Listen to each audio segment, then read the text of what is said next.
নমস্কার বন্ধুরা, আশা কিচেন অফিসিয়ালে তোমাদের সবাইকে স্বাগত।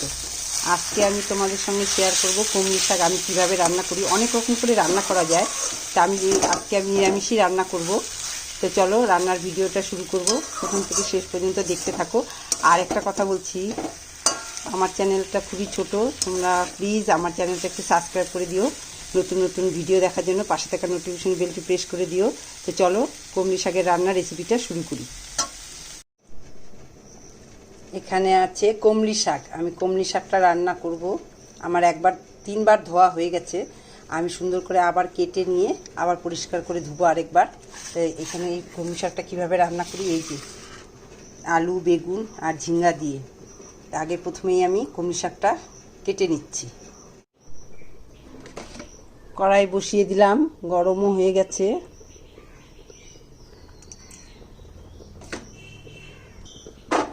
ডালের বড়ি ভেজে নিচ্ছি।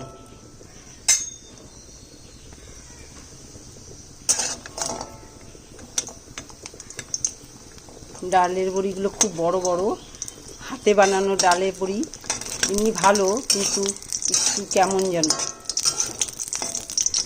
একটু শক্ত শক্ত, অনেকক্ষণ দিলে তবে এটা মানে নরম হয়।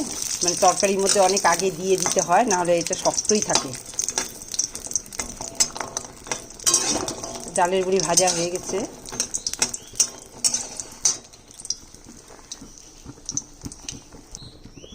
একটু পাঁচফোড়ন আর একটা শুকনো লঙ্কা দিলাম।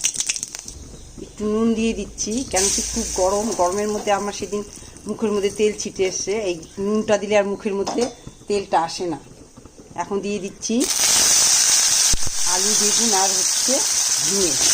বেশি সবজি দিলে ভালো লাগবে না, অন্যরকম, আমি তাই অল্প সবজি দিলাম, 3 রকমের সবজি দিলাম।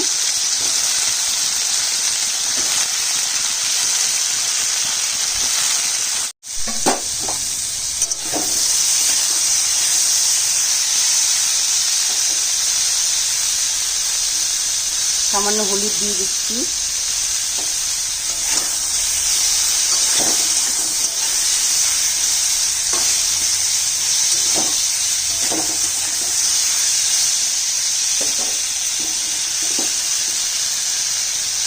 এবার শাকটা দিয়ে দিব। শাকটা আমি এইভাবে কেটে নিচ্ছি। সবজিগুলো আমার লাল করে ভাজা হয়ে গেছে, শাকটা দিয়ে দিলাম।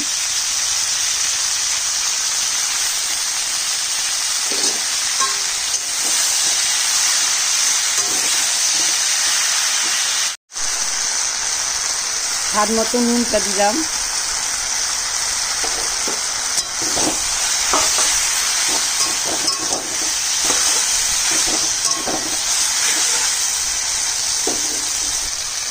পাঁচ ছয়টা কাঁচা লঙ্কা চেরা দিলাম।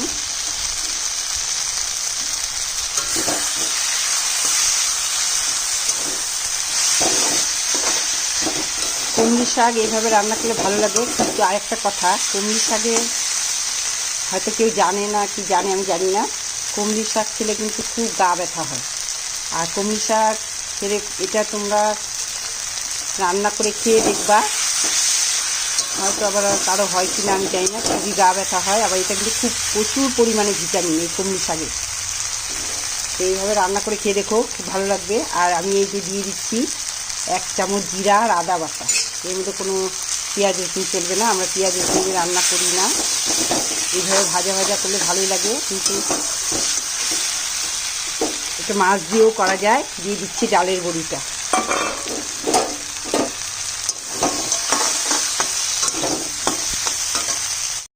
কমলি শাক রান্না শেষ। এইভাবে রান্না করে খেয়ে দেখো, গরম গরম ভাতের সঙ্গে বেশ ভালোই লাগে খেতে। আর আজকের মতো তো রান্না আমার এখানেই শেষ। এরকম ডালের বড়ি দিয়েও খেতে ভালো লাগে, কমলি শাক মাছ দিয়েও ভালো লাগে, আবার এর পকোড়া করেও খাওয়া যায়। তো আমি আজকে তোমাদের সঙ্গে শেয়ার করলাম এইভাবে। এরপরে আরেকদিন অন্যভাবে করব। তা আজকের মতো রান্না আমার এখানেই শেষ। তোমরা আমার এই রান্নাটা যদি ভালো লাগে তো একটা লাইক, একটা কমেন্ট, শেয়ার করো। তা আজকের মতো রান্না এখানেই শেষ। টাটা।